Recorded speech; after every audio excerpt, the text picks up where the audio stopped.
সজ্জাদ কাদিরের প্রীতি এবং শুভেচ্ছা নিন।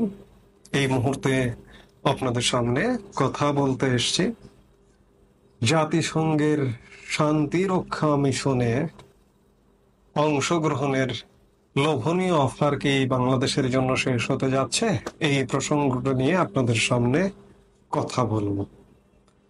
জাতিসংঘ শান্তিরক্ষা মিশন শুধু নয়, পুরো জাতিসংঘই আস্তে আস্তে সংকটের মুখে। এর প্রধান কারণটা হচ্ছে জাতিসংঘের দাতা দেশ যেগুলো আছে, যে দেশগুলো সিংহভাগ অর্থায়নে জাতিসংঘ পরিচালিত হয়, সেই দেশগুলোর প্রধান বা লিডার হচ্ছে মার্কিন যুক্তরাষ্ট্র।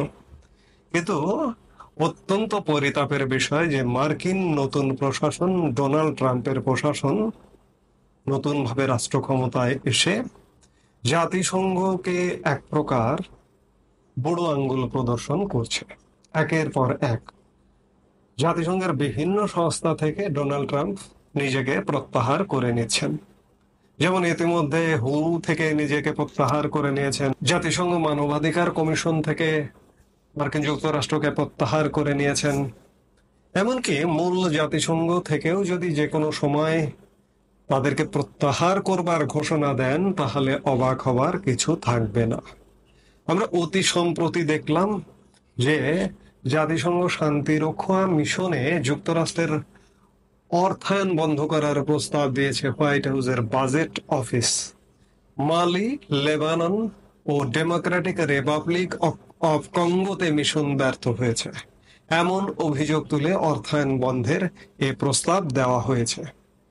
অভ্যন্তরীণ পরিকল্পনার নথির বরাত দিয়ে রয়টার্স এ খবর প্রকাশ করেছে। রয়টার্স ওই নথি দেখেছে। জাতিসংঘের সবচেয়ে বেশি, আমি শুরুতে যেটি বললাম, সবচেয়ে বেশি অর্থ দেয় ওয়াশিংটন। সীমাবদ্ধ নাও থাকতে পারে। এই যখন অবস্থা, বিশেষ করে শান্তিরক্ষী মিশন নিয়ে যখন এই অবস্থা, তখন কিন্তু বাংলাদেশের জন্য একটা জাতিসংঘের শান্তিরক্ষী মিশনে বাংলাদেশের আইন শৃঙ্খলা বাহিনী, সামরিক বেসামরিক বাহিনী, সেনাবাহিনী এবং সশস্ত্র বাহিনী, তিন বাহিনী, বাংলাদেশ পুলিশ, জাতিসংঘ শান্তিরক্ষী মিশনে একটা বড় ধরনের অংশগ্রহণ আছে। সব সময় প্রায় 8-10 হাজার সদস্য জাতিসংঘ শান্তি রক্ষা মিশনে মোতায়েন থাকে। এ যাবৎ প্রায় লক্ষাধিক, যখন থেকে জাতিসংঘ শান্তিরক্ষী মিশনে আমাদের বাংলাদেশ কাজ শুরু করেছে, এ যাবৎ পর্যন্ত লক্ষাধিক সদস্য জাতিসংঘে শান্তিরক্ষী মিশনে কাজ করেছে। সেই জায়গায় মার্কিন যুক্তরাষ্ট্রের বাজেট কাটছাট করবার ফলে জাতিসংঘের অংশগ্রহণের পথ কিন্তু রুদ্ধ হতে যাচ্ছে।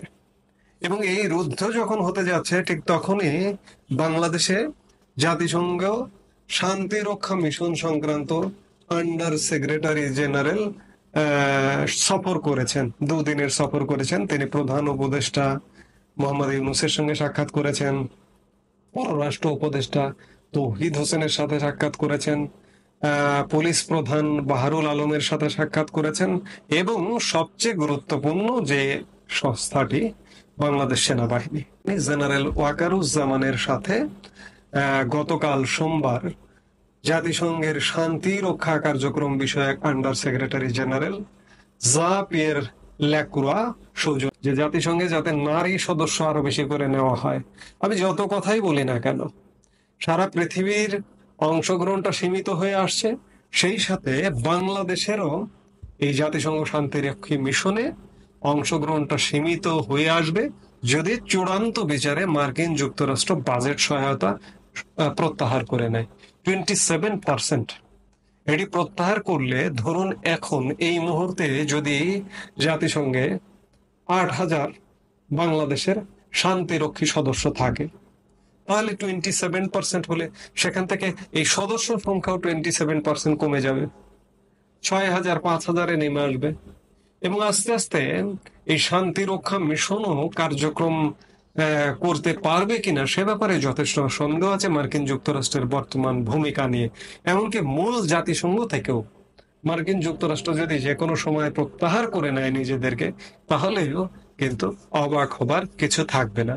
জাতিসংঘ শান্তিরক্ষী মিশনটা কেন গুরুত্বপূর্ণ, এই যে আমরা বিভিন্ন আলাপ আলোচনায় কথায় বার্তায় একটি আলোচনা আমাদের আছে যে বাংলাদেশে যদি সেনা শাসন জারি হয় তাহলে জাতিসংঘ শান্তিরক্ষী মিশন থেকে প্রত্যাহার করে দেবে জাতিসংঘ। এটি একটু বহুল আলোচিত বিষয় বাংলাদেশে। এখন ঘটনা হচ্ছে যে সেনা বাহিনীর যদি জাতিসংঘে ধীরে ধীরে অংশগ্রহণে না থাকে, এবং জাতিসংঘে অংশগ্রহণ সেনাবাহিনীর জন্য এটি একটি বেশ লোভনীয় বিষয়। যেসব সদস্য জাতিসংঘ শান্তিরক্ষী মিশনে অংশগ্রহণ করে আর্থিকভাবে তারা ব্যাপক একটা জাতিসংঘ থেকে ভাতা পায়। সেই ভাতার কারণে বাংলাদেশে সেনা শাসন জারি হয় না, যে সেনাবাহিনী ক্ষতিগ্রস্ত হবে, এমন একটি আলাপ প্রচলিত আছে। সে